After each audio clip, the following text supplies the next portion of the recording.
할렐루야. 룻기서 3장 이 귀한 말씀이 우리에게 인간적으로 들리는 것이 아니라 하나님의 거룩한 말씀으로 들려지며 거룩한 도전들이 되기를 주의 이름으로 축복합니다. 3장 1절에 보시면 룻의 시몬 나오미가 그에게 이르되 내 딸아 내가 너를 위하여 안식할 것을 구하여 너로 복되게 하여야 하지 않겠느냐. 이제 무슨 말이냐면 너희를 이제 빨리 결혼을 시켜서 너로 아이를 출산하게 하는 것이 참 좋은 일이 아니겠느냐. 그렇게 하는 것이 내가 마땅히 너에게 해줄 수 있는 최선의 것이 아니겠느냐. 너는 너희 가족도 버리고 민족도 버리고 네가 섬기던 신도 버리고 나를 따라왔는데 내가 너에게 해줄 수 있는 게 뭐겠느냐. 너를 결혼할 수 있는 배필을 마련해 주는 것이 내가 할 수 있는 최선의 것이지 않겠느냐. 이렇게 얘기하는 거예요. 그래서 이 결혼의 의미는 이 룻기서 3장 1절에 나와 있는 결혼의 의미는 신명기 25장에 있는 계대결혼의 모양, 그러니까 고엘의 의무라는 것이 있습니다. 고엘의 의무. 고엘의 의무는 친족 간에 가장 가까운 친척이 그 의무를 대신한다. 만약에 이제 형제지간에 누가 죽었다, 이제 형이 죽고 그 형수가 남았으면 동생이 형수와 결혼하는 그런 제도이기도 하고, 또한 반면에 이제 친족의 그 재물을, 그 기업을 그 친족의 그 아비가 죽으면 대신 그 가장 가까운 친척이 그것을 책임을 무는 그런 이제 일을 갖다 고엘의 의무라 하는 겁니다. 그래서 그렇게 함으로 그 집안의 대가 끊어지지 않고 또한 그 집의 기업이 망하지 않도록 하는 어떤 목적들을 가지고 이 율법이 시행되었다라는 거죠. 그래서 이것을 볼 때 나오미가 룻에게 해줄 수 있는 게 뭐냐? 너에게 결혼시켜 주는 것이다. 그러면 가장 누구를 해야 되냐? 형제들은 다 죽었으니까 그 친족 중에 가장 가까운 사람을 찾는 거죠. 가장 가까운 사람 중에 한 사람이 누구냐? 이게 보아스입니다. 그 2절에 내가 함께 하던 시녀들을 둔 보아스는 우리의 친족이 아니냐? 그가 오늘 밤에 타작마당에서 보리를 까불리라. 보리를 이제 타작을 한다. 이제 보리를 깐다는 거죠.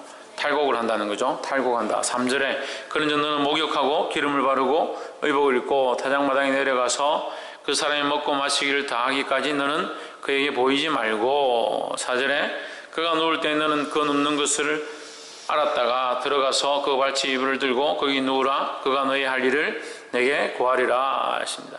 그래서 이것을 말씀에 비추지 않으면 신명기 25장에 대한 하나님의 율법 가운데 고엘의 의무라는 것을 비추지 않으면 이 룻은 굉장히 엄란한 여자처럼 보이는 겁니다. 또 그 시험이 나오면은 엄란한 짓을 그 룻에게 시키는 거예요.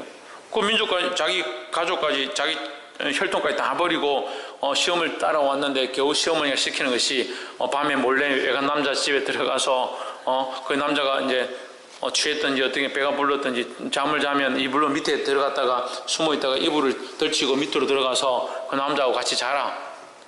이거 굉장히 엄란한 짓이죠. 근데 그렇게 볼 수 있습니다. 하지만 그렇지 않다는 거예요. 이제 말씀의 입각에서 본다면 이것은 바른 혈통을 잇기 위한 이제 방법이다, 고육책이다 라고 볼 수 있는 거죠. 그리고 굉장히 이게 선하다라고 생각할 수는 없습니다. 하지만 어쨌든 나오미가 할 수 있는, 나오미는 아무 재산도 없습니다. 권력도 없습니다. 나서서 어떤 청혼을 할 수 있는 그 딸을 며느리를 이렇게 내보낼 수 있는 그런 사정도 안 되는 거예요.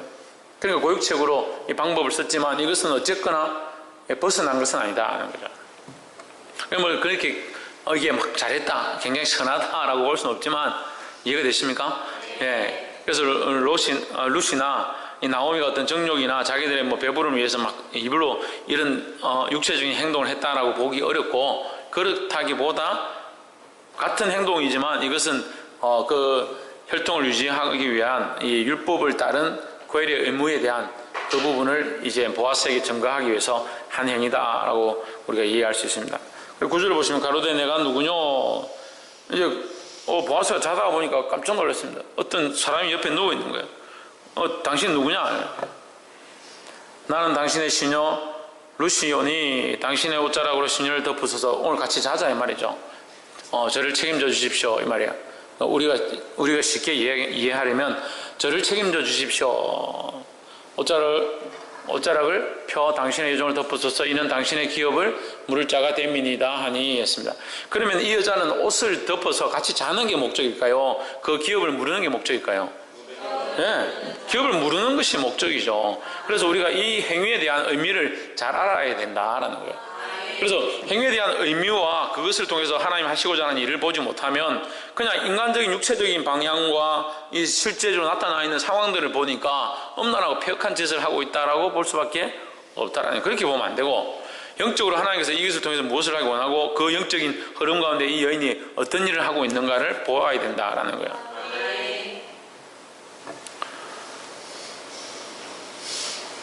그래서 11절을 한번 봅시다. 내 딸아 두려워 말라. 내가 내 말대로 내게 다 행하리라. 내가 현숙한 여자인 줄 나의 성읍 백성이 다 아느니라 했습니다. 보아스가 이 여인에 대한 평을 하는데 뭐라고 하느냐. 현숙한 여인이다. 할렐루야.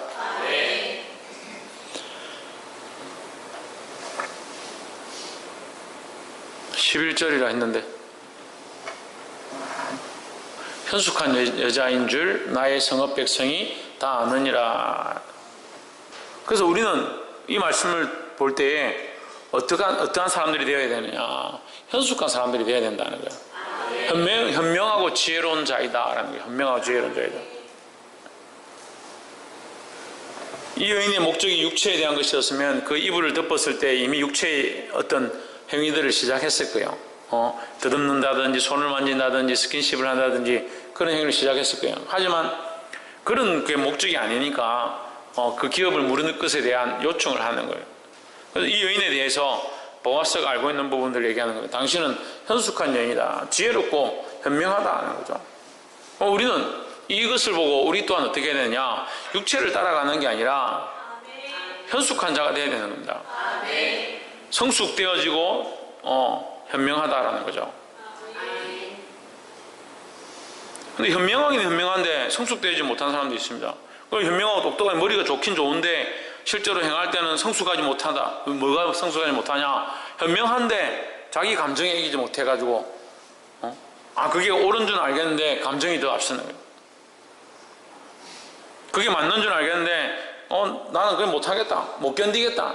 그게 현숙하지 못한 거라는 거예요. 현명하다고 해서 다 좋은 게 아니에요. 성숙한 모습을 드러내야 된다는 거예요.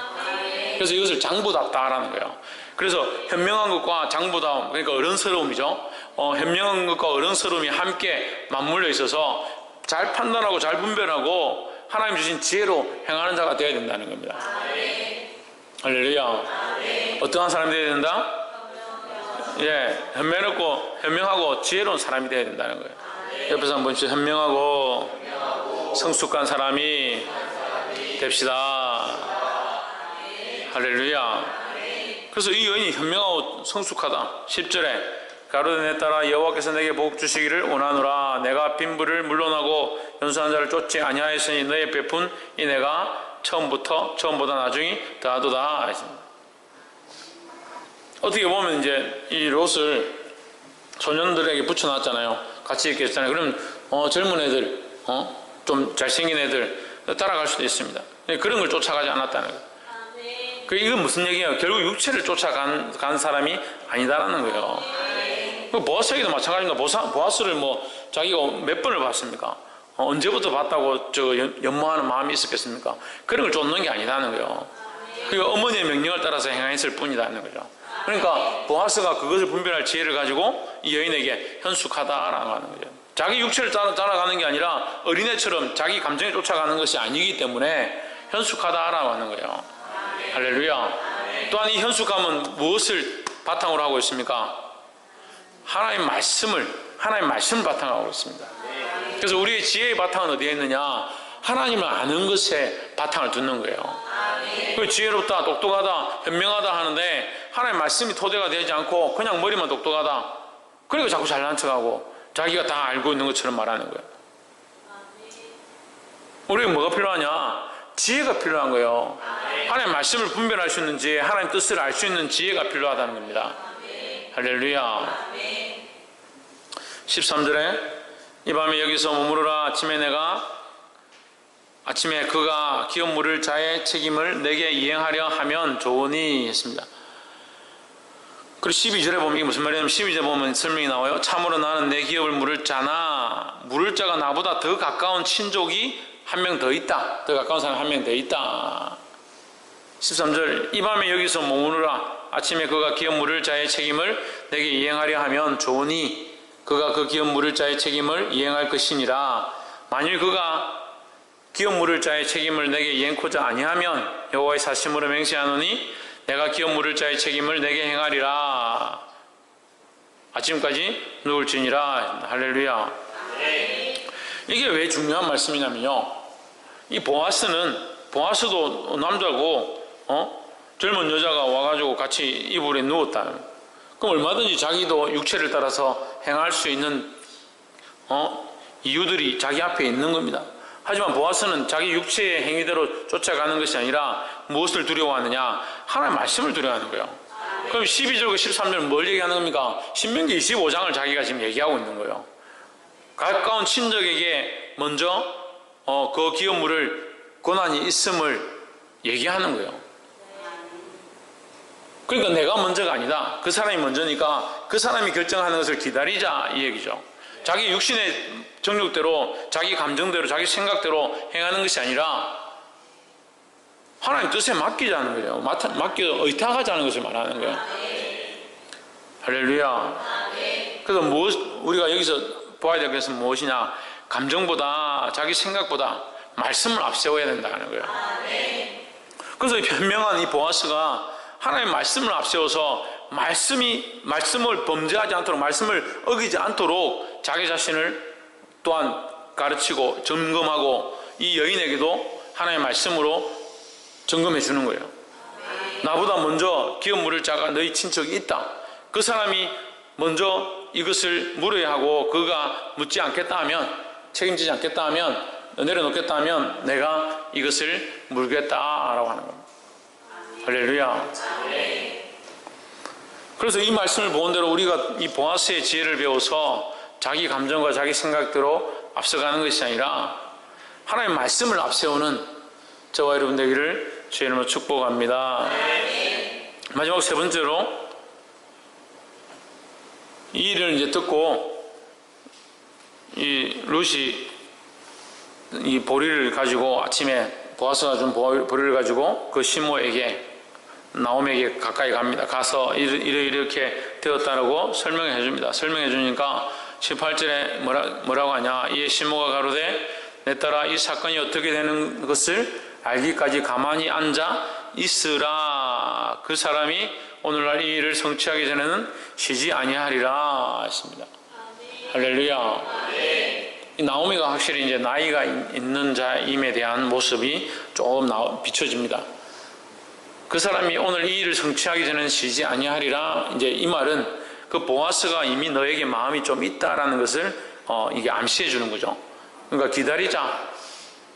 그런 의미도, 그런 것을 볼 수 있는데, 우리 18절 안에서 중요한 것은 뭐냐? 맡기고 기다리는 것이 필요하다는 거예요. 이 나오미가 이 룻에게 뭘 가르치냐면 하나님 앞에 맡기고 기다리자. 어떻게 보면 이렇게 생각할 수 있습니다. 내가 하나님께 맡기고 지금까지 살았는데 내 남편도 있고 내 자식 아들들도 있고 다 잃어버렸는데 뭐 이제 하나님을 의지하겠냐, 이렇게 생각할 수 있지만 나오미는 여전히 어떻게 하느냐? 하나님께 맡기고 우리는 기다리자라고 하는 거예요.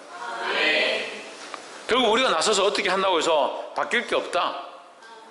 이 여인이 나서가지고, 룻이 나서고 나오미가 나서가지고 우리 딸을 우리 며느리를 데려가라, 우리 기업에 대를 이어달라, 그렇게 할 수가 없잖아요.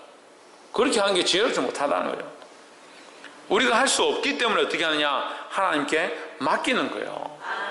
그런데 이게 쉬운 것 같습니다. 할 수 없으니까 당연히 하나님께 맡길 수 있죠. 천만의 말씀이에요. 우리의 실제적인 삶들은 할 수 없는 것들을 하려고 수없이 노력합니다. 할 수 없는 것들을 어떻게든 해보려고, 바꿔보려고, 내가 원하는 대로 성취해보려고 열심을 다하고 노력을 다합니다. 사람이 그 길을 계획할지라도 그거를 인도하시는 이는 누구다? 여호와시다. 여호와 하나님이다 하는 거예요. 뭐 말은 그렇게 하는데 실제로 그 일을 내가 성취하려고 내가 이루려고 얼마나 우리가 일하고 있냐는 거예요. 우리가 이것을 준비하고 노력한다 하더라도 그 일을 하나님이 이루시도록 맡겨드려야 되는 겁니다. 쉬운 예로 성경학교를 합니다.